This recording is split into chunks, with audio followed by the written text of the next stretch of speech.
Hi, I'm Chris Wolfe of the Thomas International Center, and I'm here today with a Daily Insight. And basically it's going to tell us something about children and happiness, or I hope we can reflect on that a little bit. It's well known among sociologists and widely proclaimed these days that having children actually results in a fairly steep fall in what some people call the happiness curve. That, you kind of start out being very happy, you get married and you're really happy, and then you have children and the happiness tumbles down, and then slowly over time your kids grow up and eventually they get out of the house, and after they're out, up goes the happiness curve again. And yet this is so somehow counterintuitive, isn't it?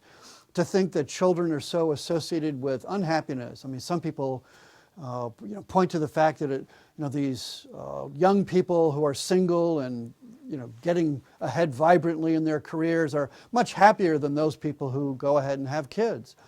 And yet that just doesn't make sense, does it? Jennifer Senior, a writer for New York Magazine, recently published an article, which is now a book, called "Children, All Joy and No Fun." And she takes up this paradox that modern parenthood seems to lead to unhappiness. And I think she's right to point out this, that if you ask people, when they're in the middle of having kids, how do they feel, or are they satisfied with their lives? They talk about, oh, I'm exhausted, I got so many things to do, I'm harried. And people conclude from that, well, there's low life satisfaction or unhappiness. But if you ask the people, what's the meaning of your life? So many of them say, oh, it's my children. I mean, those are the ones I live for. So what a strange paradox that theoretically, these children are causing unhappiness, and yet at the same time, the children are somehow the whole point or meaning of their lives, or at least a significant portion of it. So how do you explain this? I think part of it is to understand that when people talk about happiness, they're often very confused about what they mean. Some people identify happiness with what you might call short-term satisfaction, or especially our feelings. How do we feel? We don't normally say, I'm happy, when we feel exhausted and we feel harried because we're running around doing so many things. And yet if you think about it for a minute, any serious understanding of happiness isn't just determined by short-term feelings. It has to do with our understanding of the broader shape of our lives, and especially whether we think we're doing something important and good, if we can affirm that our lives are valuable or meaningful in some way. And on that level, there's no question that children contribute to happiness enormously.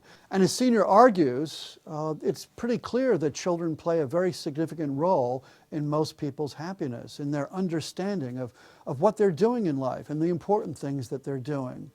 So it's a good reminder that we want to step back and think a little bit more deeply about what happiness means. Think about this. If you look at your life and ask, what are the most important things you do in your life? What are your greatest accomplishments in life? When you're 60 or 70 years old and you're looking back, are you really going to say it's a particular professional accomplishment you had that's really the outstanding thing? I think a few people may say that, but for most of us, and I think in reality, that's not the case.